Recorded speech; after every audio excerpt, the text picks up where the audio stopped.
وضو کے بعد کی دعائیں. رسول اللہ صلی اللہ علیہ وسلم نے فرمایا جو شخص پورا وضو کرے اور پھر کہے اشہد ان لا الہ الا اللہ وحدہ لا شریک لہ واشہد ان محمدا عبدہ ورسولہ، میں گواہی دیتا ہوں کہ اللہ کے سوا کوئی معبود برحق نہیں، وہ اکیلا ہے، اس کا کوئی شریک نہیں، اور میں گواہی دیتا ہوں کہ محمد صلی اللہ علیہ وسلم اللہ کے بندے اور رسول ہیں، تو اس کے لیے جنت کے 8 دروازے کھول دیے جاتے ہیں جس سے چاہے داخل ہو. یعنی ایک چھوٹے سے عمل پر اتنی بڑی بشارت ہے، لیکن اس بشارت کا اہل اور مستحق وہی ہو سکتا ہے جو اس عمل کو کرنا جانے. صرف وہ جانتا ہی نہ ہو بلکہ کر بھی سکتا ہو، کرتا بھی ہو. تو کرنے کے لیے آپ کو ایک الگ ایفرٹ چاہیے. یعنی آپ کی ایک کوشش تھی جاننے کی، وہ مرحلہ طے ہوا، اب اگلی کوشش کس بات کے لیے ہوگی کہ آپ اس کو کر جائیں. کرنے کے لیے ضروری ہے کہ آپ بھولیں نہیں. نمبر 1 اس دعا کو یاد کر لیں زبانی. نمبر 2 یہ کہ پھر جب وقت آئے تو اس وقت پڑھنا نہ بھولیں. اس کے لیے آپ کوئی نہ کوئی نشانی رکھ لیں، کسی ایسی جگہ پر لکھ کر لگا دیں جہاں وضو کے بعد آپ کا گزر ہو، تاکہ آپ کچھ عرصے تک دیکھ کر پڑھتے رہنے یا اس یاد دہانی یا نشانی کے ساتھ عمل کی عادت ڈالیں، اور پھر یہ انشاءاللہ آپ کی عادت ثانیہ بن جائے گی. آپ سفر میں ہو، حضر میں ہو، کہیں بھی ہو، آپ اس دعا سے فائدہ اٹھاتے رہیں گے. اللہ تعالیٰ کو وہی عمل پسند ہوتا ہے جو اگرچہ تھوڑا ہو لیکن مستقل ہو، ہمیشہ کیا جائے. ابو داؤد کی ایک روایت میں اس دعا کو آسمان کی طرف نظر اٹھا کر پڑھنے کا ذکر ہے، مگر یہ روایت صحیح نہیں. اس میں ابو عقیل کا چچا زاد بھائی مجہول ہے. ٹھیک ہے، یعنی آپ کے لیے ضروری نہیں کہ آسمان کی طرف ہی نظر اٹھا کے دعا پڑھیں، آپ جہاں بھی ہیں، کیونکہ آج کل کے واش رومز میں تو بعض اوقات آسمان کی طرف دیکھنے کا کوئی موقع ہی نہیں ہوتا. تو ایسی صورت میں آپ صرف دعا پڑھ سکتے ہیں. یعنی بند گھروں میں اندر ہی اندر اگر آپ وضو کر رہے ہیں تو اندر ہی پڑھ سکتے ہیں. دیکھیں ایسے واش روم جس میں کوئی نجاست نہ ہو، سب کچھ دھل گیا تو برابر کا ایک کمرہ ہو گیا، تو اس میں تو آپ پڑھ سکتے ہیں. لیکن وہ واش روم جہاں پر نجاست، گندگی اور یہ سب چیزیں ہوں تو وہ ایک الگ جگہ ہے. لیکن بہتر پھر بھی یہی ہے کہ باہر آ کر پڑھیے. ٹھیک ہے، لیکن بسم اللہ تو شروع میں واش روم کے اندر ہی پڑھیں گے نا، سنک پہ کھڑے ہو کے. ٹھیک ہے. اصل میں یہ ہے کہ اگر ہم اسلامی طریقے کے گھر بناتے تو ہم سنک، وضو کے اور پاؤں دھونے کی جگہ سنت کے مطابق خود ڈیزائن کرتے. لیکن ہمارے گھروں میں اس کانسیپٹ کا تو خیال ہی نہیں رکھا گیا.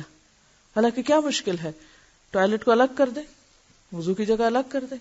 اور اس میں ایک اور سہولت یہ بھی ہوتی ہے کہ اگر ایک واش روم کو 2-4 لوگ گھر میں استعمال کر رہے ہیں تو ہر کوئی واش روم سے نکل کر وضو باہر آ کے کرے، تو وہ ویسے بھی سہولت. اب ایک شخص واش روم میں گھس جاتا ہے اور نکلنے کا نام ہی نہیں لیتا، وہیں گھر بنا لیتا ہے. حالانکہ ناپاک گندی جگہ جتنا جلدی ہو باہر نکلے انسان. تو بات یہ ہے کہ اصل چیز جو ہمارے آج سیکھنے کی ہے وہ ایک تو آپ دوبارہ اس کو خود بیٹھ کر ایک سطر پڑھیں گے اور یہ دیکھیں گے کہ آپ کیا نہیں کر رہے، اس کو نشان لگا لیں گے. یہ نہیں میں کر رہی، اس کو آپ ایک الگ کاغذ پر لکھیں گے. اس کاغذ کو لکھ کر آپ اپنے واش روم کے دروازے کے باہر یا کہیں سٹک کر دیں، کہیں لکھ کے لگا لیں، اور پھر کوشش کریں کہ مسلسل عمل سے آپ کی عادت کا حصہ بن جائے.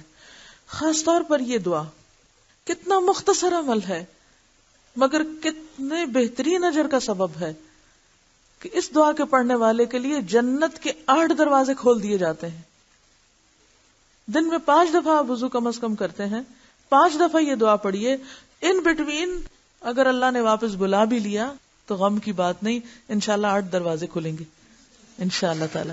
ہاں، لیکن پوری نیت اور جذبے کے ساتھ اس پر عمل کرنا ہے. میری کلاس فقہ کی کلاس ہرگز نہیں، یہ کلاس جو پڑھیں اس پر عمل کرنے کی کلاس ہے. کوئی بحث مباحثے نہیں، کوئی حجت بازیاں نہیں، کچھ نہیں.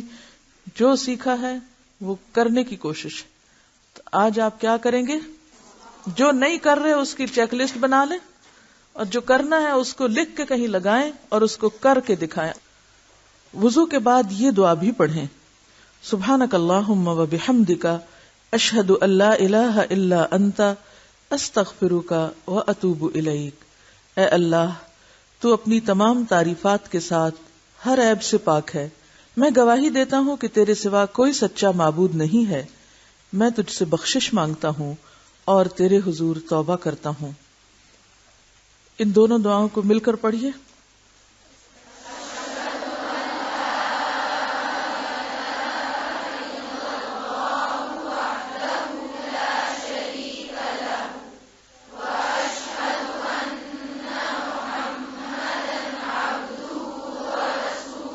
تو گویا وضو کے بعد آپ اسی طرح پڑھیں گے، ایسے ہی لمبا لمبا جیسے پڑھیں گے ویسے پڑھیے۔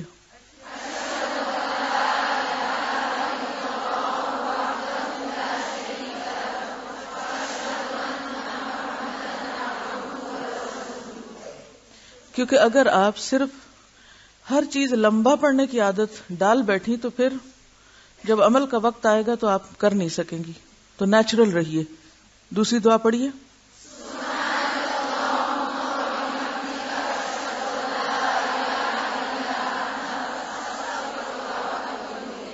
شابش۔ کچھ اور دعائیں بھی ہیں، اللہم اجعلنی من التوابین واجعلنی من المتطہرین، اور ایک اور بہت خوبصورت دعا ہے، اللہم اغفر لی ذنبی ووسع لی فی داری وبارک لی فی رزقی۔ کتنی خوبصورت دعا ہے۔ اور جتنی دیر میں آپ اپنے بازو نیچے کرتے ہیں اور اپنا دوپٹہ ٹھیک کرتے ہیں اور آپ جائے نماز بچھاتے ہیں، اتنی دیر میں ساری دعائیں ہو جاتی ہیں۔ اس کے لیے ضروری نہیں کہ آپ وہاں سے نکل کے پھر 5 منٹ کھڑے ہو جائیں۔ وضو کی خود ساختہ دعائیں۔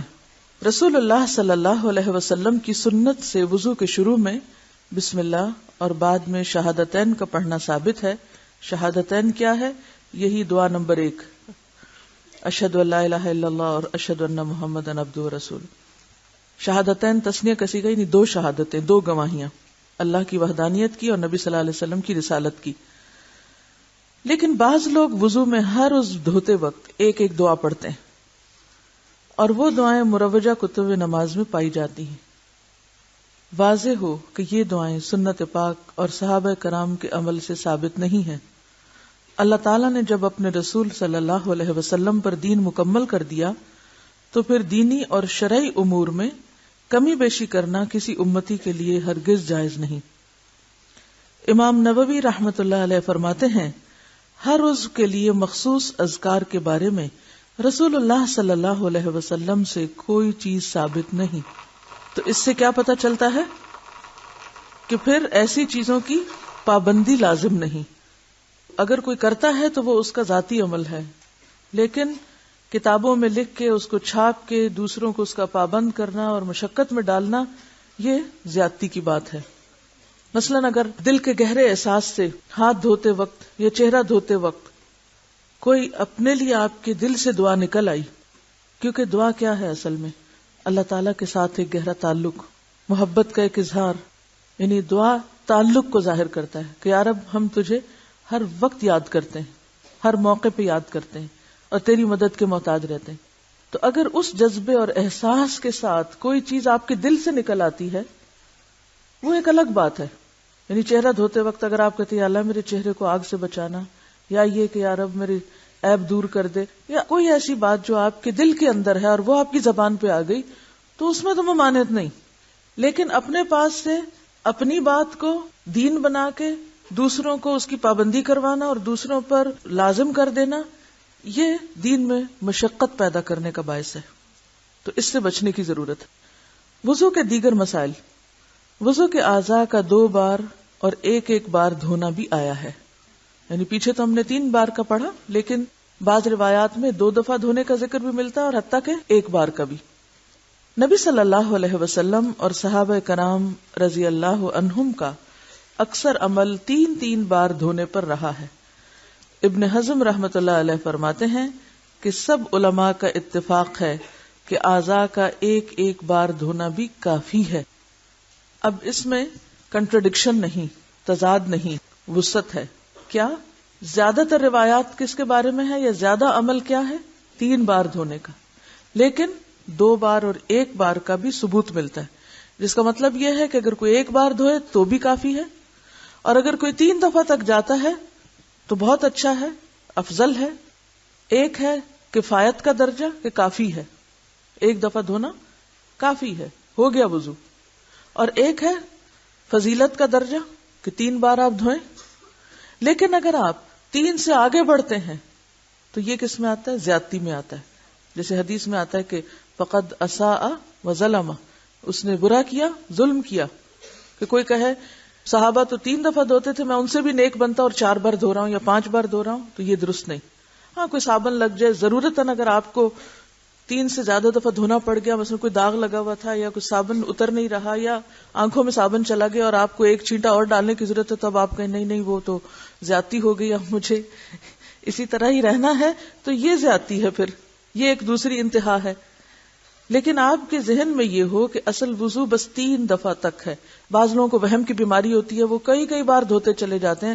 نہیں، آپ کو تیسرے درجے پر آ کر سٹاپ کرنا ہے، روک دینا اپنے آپ کو، اس سے آگے نہیں بڑھنا. لا تقدموا بین یدی اللہ ورسولہ، اللہ اور اس کے رسول کے آگے مت بڑھو. جو انہوں نے مقرر کر دیا اسی تک رہو، اور اس سے کم کی رخصت ہے، تمہیں اجازت ہے. اس کو کنٹرڈکشن نہ کہا جائے کہ کبھی تو کہا گیا 1 بار دو اور کبھی کہا گیا 3 بار دو. تو یہ جواز کے مختلف پہلو ہیں. اس سے پتہ چلتا ہے کہ ہمارے دین میں وسعت ہے. ایک اعرابی نے رسول اللہ صلی اللہ علیہ وسلم کی خدمت میں حاضر ہو کر وضو کی کیفیت دریافت کی.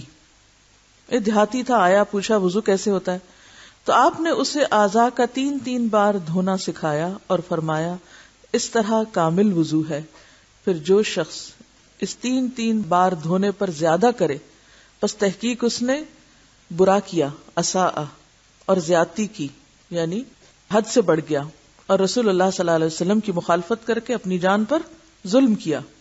تو دین جیسا ہے اس کو ویسا ہی رہنے دیں، اس کو بوجھل نہ بنائیں، اپنے لیے مشکل نہ بنائیں. مسنون وضو سے گناہوں کی بخشش. رسول اللہ صلی اللہ علیہ وسلم نے فرمایا جس وقت بندہ مومن وضو شروع کرتا ہے پھر کلی کرتا ہے تو اس کے منہ کے گناہ جھڑ جاتے ہیں، نکل جاتے ہیں. پھر جس وقت ناک جھاڑتا ہے اس کے ناک کے گناہ نکل جاتے ہیں. پھر جس وقت چہرہ دھوتا ہے اس کے چہرے کے گناہ نکل جاتے ہیں، یہاں تک کہ اس کی آنکھوں کی پلکوں کے نیچے سے بھی گناہ نکل جاتے ہیں.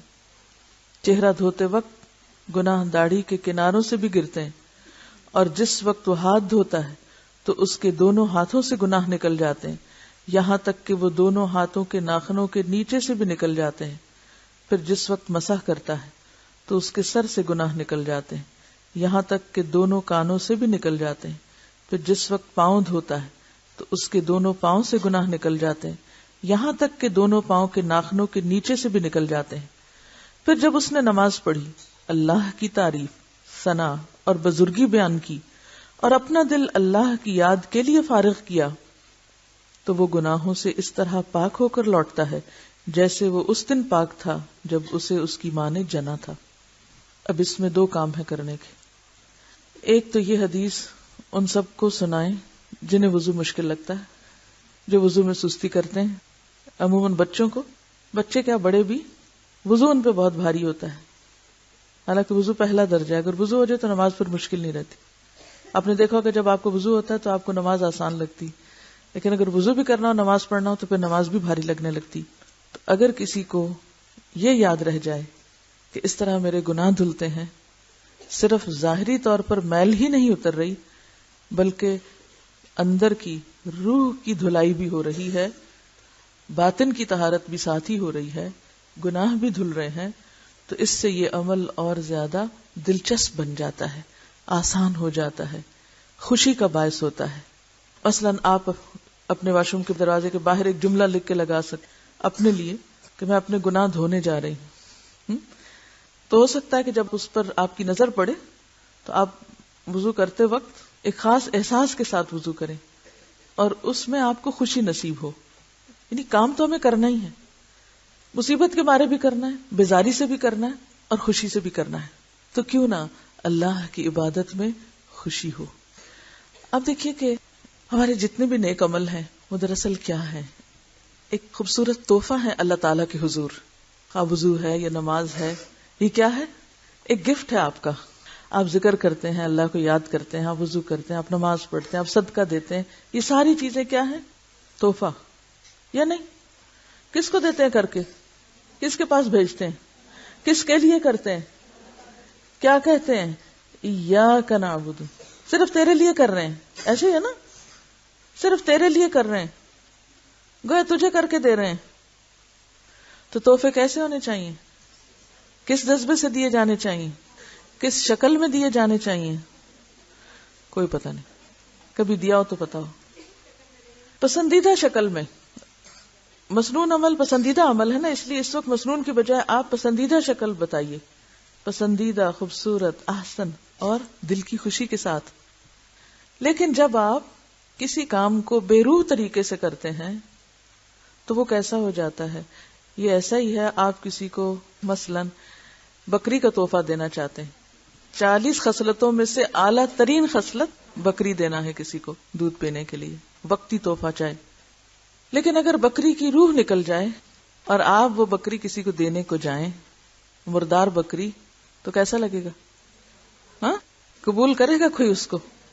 جیسے آپ صلی اللہ علیہ وسلم نے ایک دفعہ صحابہ کرام کو راستہ گزرتے ہوئے فرمایا تھا، کون ہے تم میں سے جو بکری کا مرا ہوا بچہ تھوڑی قیمت میں لے لے؟ صحابہ نے عرض کیا کہ مفت نہیں لینا چاہتے، قیمت میں کہاں لیں گے؟ تو جو عبادتیں بے روح ہوتی ہیں، دوسرے لفظوں میں ان کی روح نکلی ہوئی ہوتی ہے، وہ کیسی عبادتیں ہیں؟ مردہ عبادتیں.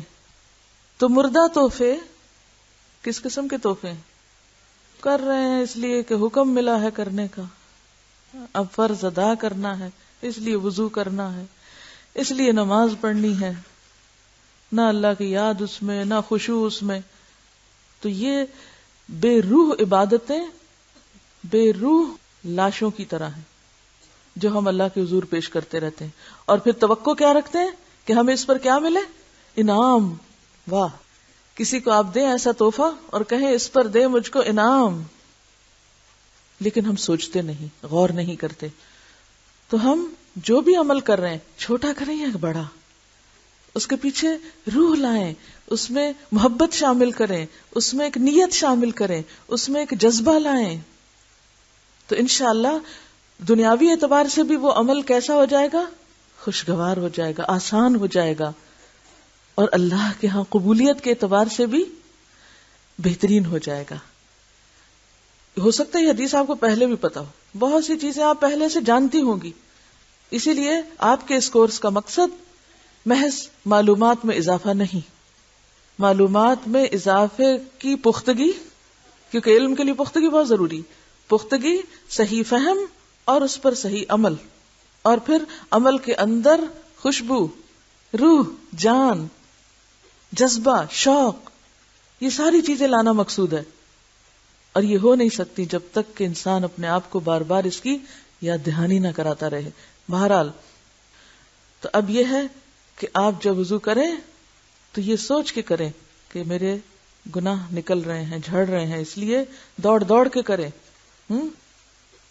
ایک شخص نے رسول اللہ صلی اللہ علیہ وسلم سے پوچھا کہ آپ اپنی امت کو میدان حشر میں دوسری امتوں کے بے شمار لوگوں کے درمیان کس طرح پہچانیں گے؟ اتنی مخلوق ہوگی، شکلیں بھی ملتی جلتی ہوں گی، کیسے پہچانیں گے؟ آپ نے فرمایا، میرے امتی وضو کے اثر سے سفید نورانی چہرے اور سفید نورانی ہاتھ پاؤں والے ہوں گے، اس طرح ان کے سوا اور کوئی نہیں ہوگا. یعنی صرف میری امت کے لوگ ہی چمکیں گے. لیکن کون سے لوگ چمکیں گے؟ جو وضو کرنے والے. کئی لوگ ایسے بھی ہوتے ہیں نا جو حضور صلی اللہ علیہ وسلم سے بڑی محبت کرتے ہیں، بہت محبت کرتے ہیں، روتے بھی ہیں آپ کی محبت میں، نماز نہیں پڑھتے، عجیب محبت ان کی. میں نہیں کہتی محبت نہیں ہوگی، ہوگی، لیکن وہ محبت کیسی محبت جو آپ کو اطاعت نہیں سکھاتی، زبانی غلام بنا رہی ہے، عملی غلام نہیں بناتی. کیونکہ محمد کی غلامی کی باتیں تو بہت ہوتی ہیں، یہ کس قسم کی غلامی ہے جب اطاعت ہی نہیں آپ کی پیروی نہیں. ایسے لوگوں کو بتانا چاہیے، سمجھانا چاہیے کہ دیکھو تمہیں کیسا لگے گا جب تم آپ سے محبت کرتے ہوگے لیکن آپ تمہیں نہیں پہچانیں گے. نبی صلی اللہ علیہ وسلم تمہیں نہیں پہچانیں گے اگر تم نے وضو نہیں کیا. کیا تم نہیں چاہتے تم پہچانے؟ دنیا میں تو ہمیں اپنی پہچان کرانے کا کتنا شوق ہوتا ہے، تمہیں پتا میں کون ہوں، میں فلاں اور فلاں ہوں. قیامت کے دن اپنی پہچان نہیں کرائیں گے؟ کیا آپ نہیں چاہیں گے کہ نبی صلی اللہ علیہ وسلم آپ کو فوراً پہچان جائیں اور حوض کوثر سے پانی پلائیں؟ تو اس لیے وضو ہمیشہ شوق سے کیجیے اور پورا کیجیے. خشک ایڑیوں کو عذاب. حضرت عبداللہ بن عمر رضی اللہ عنہ سے روایت ہے کہ ہم رسول اللہ صلی اللہ علیہ وسلم کے ساتھ مکے سے مدینے کی طرف لوٹے. راستے میں ہمیں پانی ملا. ہم میں سے ایک جماعت نے نماز عصر کے لیے جلد بازی میں وضو کیا. پیچھے سے ہم بھی پہنچ گئے. دیکھا کہ ان کی ایڑیاں خشک تھیں، ان کو پانی نہیں پہنچا تھا. رسول اللہ صلی اللہ علیہ وسلم نے فرمایا خشک ایڑیوں کے لیے آگ سے خرابی ہے، پس وضو پورا کیا کرو. یعنی جو وضو کے فرائض ہیں ان میں سے کچھ حصہ بھی خشک نہ رہے. اس حدیث سے معلوم ہوا کہ وضو بڑی احتیاط سے سنوار کر اور پورا کرنا چاہیے. اعضاء کو خوب اچھی طرح اور 3 بار دھونا چاہیے تاکہ ذرہ برابر جگہ بھی خشک نہ رہے. ایک شخص نے وضو کیا اور اپنے قدم پر ناخن کے برابر خشک جگہ چھوڑ دی. نبی صلی اللہ علیہ وسلم نے اسے دیکھ کر فرمایا واپس جا اور اچھی طرح وضو کر، کیونکہ وضو نماز کی تیاری ہے. اگر وضو ناقص ہے تو نماز کامل ہو نہیں سکتی، نماز تو ادا ہی نہیں ہوگی، آپ اقیم الصلاۃ پر عمل کر ہی نہیں سکتے. تو وضو پہلا قدم ہے اور اس میں طریقہ مسنون ہونے کے علاوہ کامل وضو کرنے کی ضرورت ہے. اس حدیث سے ایک اور بات بھی پتہ چلتی کہ اگر ایڑی خشک رہ جائے تو اتنا وبال ہے، تو کہاں یہ کہ انسان نہ وضو کرے اور نہ نماز پڑھے یا بغیر وضو نماز پڑھے. بعض لوگ سستی کے مارے بغیر وضو ہی نماز پڑھ لیتے. ابھی میری ایک عزیز گئی ہوئی تھی حج پر، تو وہ بہت پریشان ہو کر لوٹی. کہنے لگی کہ میں نے بہت سے لوگوں کو دیکھا کہ وہ وضو کا خیال ہی نہیں کرتے، حرم میں سو جاتے ہیں، پھر اٹھ کے نماز پڑھنا شروع کر دیتے ہیں. اور ان کی گفتگو کسی خاتون سے ہی تو کہنے لگی یہاں وضو معاف ہے. معلوم نہیں کس نے اس کو یہ تربیت دے کے بھیجا تھا کہ حرم میں وضو معاف ہو جاتا ہے. بعض لوگ تو ہمارے یہاں نمازیں بھی معاف سمجھتے ہیں، وہ تو اتنے پہنچے ہوئے بزرگ ہیں ان کو نماز کی بھی ضرورت نہیں. تو اسی طرح کچھ بزرگی حرم میں جا کے یہ ہو جاتی ہے شاید کہ پھر وہاں وضو کی ضرورت نہیں. تو بہت سارے لوگ اس معاملے میں کوتاہی کرتے ہیں. تو یہ ہمیشہ یاد رکھیے کہ اگر ایک ناخن برابر جگہ خشک رہنے کی اتنی وعید ہے تو پھر پورا وضو نہ کر کے نماز پڑھنے پر کتنی وعید ہو سکتی. بعض لوگ بچوں کو کہہ دیتے ہیں اچھا کوئی بات نہیں وضو نہیں بھی تم نماز پڑھ لو، کسی طرح نماز کی عادت پڑ جائے. ہماری ایک عزیز ہے، انہوں نے بچپن میں یہی غلطی کی. وہ کہتی ہیں کہ اب بیٹا 14 سال کا بھی ہو گیا تو اس کو وضو کرانا مشکل، کیونکہ بچپن میں میری غلطی، میں نے اسے کہا اچھا ایسے ہی پڑھ لو تاکہ کسی طرح نماز کی تو عادت ہو جائے. تو کچھ چیزیں ایسی ہیں کہ جن میں کوتاہی کی کوئی گنجائش نہیں ہوتی. بچپن سے ہی بچوں کے ساتھ کھڑے ہو کر دیکھیے، کچھ دن جب آپ 7 سال کا بچہ ہو جائے نا نماز شروع کرائیں، کچھ دن ساتھ کھڑی رہیں، پورا واچ کریں. ورنہ دیکھا گیا کہ کئی بچے ترتیب بھی الٹ پلٹ کر دیتے ہیں اور کبھی کلی نہیں کریں گے، کبھی صحیح ناک میں پانی نہیں چڑھائیں گے. تو اگر شروع سے ہی عادت پختہ ہو جائے درست وضو کی تو پھر انسان کو بڑے ہو کر مشکل نہیں ہوتی. وضو سے بلندی درجات. رسول اللہ صلی اللہ علیہ وسلم نے فرمایا وضو آدھا ایمان ہے. وضو آدھا ایمان ہے. ایمان کا لفظ جو ہے وہ نماز کے لیے بھی بولا جاتا ہے، جیسے کہ دوسرے پارے میں وما کان اللہ لیضیع ایمانکم، تو وہاں ایمان سے مراد نماز ہے. اور یہاں آدھا ایمان سے مراد یعنی نماز کا حصہ ہے ایک طرح سے، یعنی ایک معنی یہ بھی لیا جا سکتا. اور ویسے بھی ایمان محض بول کا نام تو نہیں، ایمان تو عمل کا نام ہے. حضرت ابو ہریرہ رضی اللہ عنہ سے روایت ہے کہ میں نے اپنے دوست محمد صلی اللہ علیہ وسلم کو یہ فرماتے ہوئے سنا جنت میں مومن کا زیور وہاں تک پہنچے گا جہاں تک وضو کا پانی پہنچے گا. اور خواتین کو تو کس قدر زیورات کا شوق ہوتا ہے، ٹیکا بھی ہو اور جھومر بھی ہو اور چوڑیاں بھی ہوں اور کڑے بھی ہوں اور انگوٹھیاں بھی ہوں اور پاؤں تک میں کچھ نہ کچھ پہنا ہوا ہو. تو دنیا میں اس شوق کو پورا کرنے کے لیے کیا کیا کرتے ہیں. تو سوچیں کہ جنت میں کتنا زیور، کہاں تک، جہاں تک وضو کے اعضاء کا چمکنا ہے. رسول اللہ صلی اللہ علیہ وسلم نے فرمایا کیا میں تمہیں وہ چیز نہ بتاؤں کہ جس کے سبب اللہ تعالیٰ گناہوں کو دور اور درجات کو بلند کرتا ہے. صحابہ رضی اللہ عنہم نے عرض کیا اے اللہ کے رسول صلی اللہ علیہ وسلم ارشاد فرمائیے. آپ نے فرمایا مشقت، بیماری یا سردی کے وقت کامل اور سنوار کر وضو کرنا، کیونکہ جب بہت ٹھنڈے پانی سے وضو کرنا پڑتا ہے نا تو انسان تھوڑا تھوڑا بس کر لیتا ہے. بعض لوگ تو سویٹر پہن کے بازو کا بھی مسح شروع کر دیتے ہیں. تو ان سے پوچھا گیا کہ بھی ایسا کیوں؟ کہتے کہ اگر جرابوں کا ہو سکتا ہے تو آستینوں کا کیوں نہیں ہو سکتا. گویا دین ہمارے ہاتھ میں کہ ہم عقل کے ساتھ قیاس کر کے نس کو جھٹلا دیں. کثرت سے مسجدوں کی طرف جانا اور نماز کے بعد نماز کا انتظار کرنا گناہوں کو دور کرتا ہے اور درجات کو بلند کرتا ہے. تحیت الوضو سے جنت لازم. رسول اللہ صلی اللہ علیہ وسلم نے فرمایا جو شخص وضو کرے اور خوب سنوار کر اچھا وضو کرے پھر کھڑا ہو کر دل اور منہ سے ظاہری و باطنی طور پر متوجہ ہو کر 2 رکعت نماز ادا کرے تو اس کے لیے جنت واجب ہو جاتی ہے. اگر جنت کا شوق ہو تو کسی دن اسی طرح عمل کیجئے. بیسیکلی تحیت الوضو کا مطلب ہی وضو کے نفل ہے کہ جب آپ نے وضو کیا ہو اس وقت آپ نفل پڑھیں. یہ نہیں کہ صبح آپ نے وضو کیا تھا اور دوپہر کو آپ نفل پڑھیں اور ان کو آپ تحیت الوضو کہیں. تحیت الوضو تازے وضو کے نفل ہے. ٹھیک ہے. حضرت ابو ہریرہ رضی اللہ عنہ بیان کرتے ہیں کہ رسول اللہ صلی اللہ علیہ وسلم نے نماز فجر کے وقت بلال رضی اللہ عنہ سے فرمایا اے بلال میرے سامنے اپنا وہ عمل بیان کرو جو تم نے اسلام میں کیا، یعنی مسلمان ہونے کے بعد کیا، اور جس پر تجھے ثواب کی بہت زیادہ امید ہے، کیونکہ میں نے اپنے آگے جنت میں تیری جوتیوں کی آواز سنی ہے. بلال رضی اللہ عنہ نے عرض کیا میرے نزدیک جس عمل پر مجھے ثواب کی بہت زیادہ امید ہے وہ یہ ہے کہ میں نے رات یا دن میں جب بھی وضو کیا تو اس وضو کے ساتھ جس قدر نفل نماز میرے مقدر میں تھی ضرور پڑھی، یعنی نوافل کی کثرت، اور جتنی اللہ کو منظور اتنی پڑھ لیتا ہوں. اس میں پتہ کیا بات ہے، وہ یہ بتانے کے ساتھ بھی نہیں بتانا چاہتے تھے کہ وہ کیا کیا کرتے ہیں. کیونکہ آپ کو پتہ ہے کہ ایک عمل جو آپ کے اور اللہ کے بیچ میں ہوا ہو، راز والی بات، اور اس راز میں کوئی شریک نہ ہو، اس کا لطف اور ہے نا. دوست کے ساتھ رازداری کا لطف ہے کوئی لطف ہوتا؟ بہت ہوتا ہے نا. اللہ تعالیٰ کو ہم اپنا دوست کہتے ہیں نا، یا ہم چاہتے ہیں اللہ ہمیں بھی دوست بنا لے، جیسے ابراہیم علیہ السلام کو اللہ نے دوست بنایا. تو وہ جو ایک رازداری والی بات ہوتی ہے نا کہ کام کر کے پھر کسی کو بھی پتہ نہ چلنے دینا، حتیٰ کہ اپنے سگے ماں باپ کو بھی پتہ نہ چلنے دینا. یعنی عام طور پر تو پاسبل ہی نہیں ہوتا. ہر وقت ہم لوگوں کے بیچ میں ہوتے ہیں، کوئی نہ کبھی منہ سے نکل جاتی کوئی بات، کبھی کہیں. لیکن کچھ کام ضرور ایسے کریں جو بس آپ کو پتا ہو اور آپ کے رب کو پتا ہو، کسی تیسرے کو نہ پتا ہو. راز والے کام. ٹھیک ہے.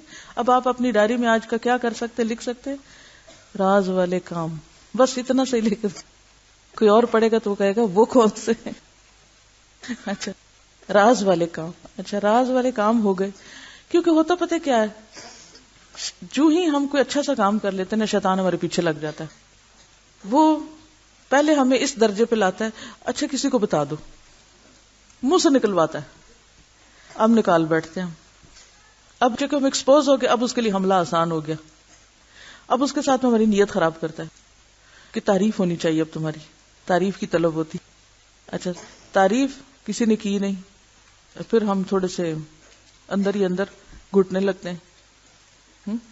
شاباش ہی نہیں ملی، میں نے تو سارا لان صاف کر دیا، کسی نے مجھے شاباش ہی نہیں دی، پتہ ہی نہیں چلا کسی کو میں نے کیا کیا. کیا فائدہ، کوئی ضرورت نہیں. ہمارا دماغ خراب نہیں کہ روز ایسے کام کیا کریں.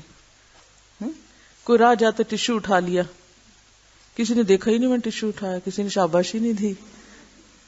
تو یہ جو بات ہے نا راز والے کام، اللہ تعالیٰ بس آپ دیکھ رہے ہیں نا، اور میں یہ آپ کے لیے کام کر رہی ہوں، میں نے بتانا بھی کسی کو نہیں کہ میں نے کیا.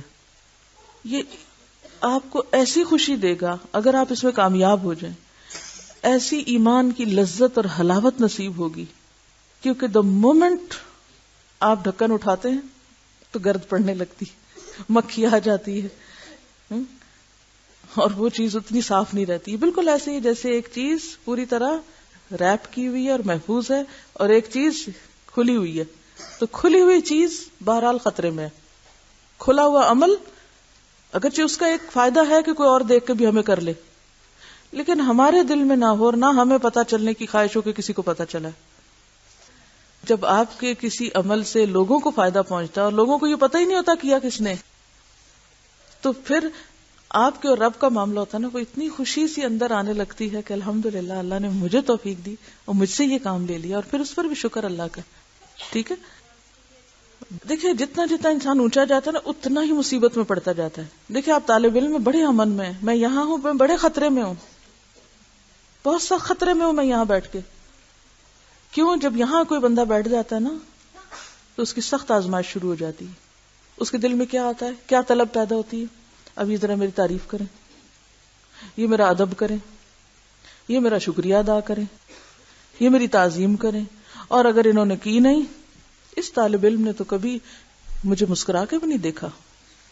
اب اس کے لیے دل میں بغض رکھنا شروع کر دیا، اس کو اپنے سے الگ کرنا شروع کر دینے، نہیں بس چھوڑو اس کو.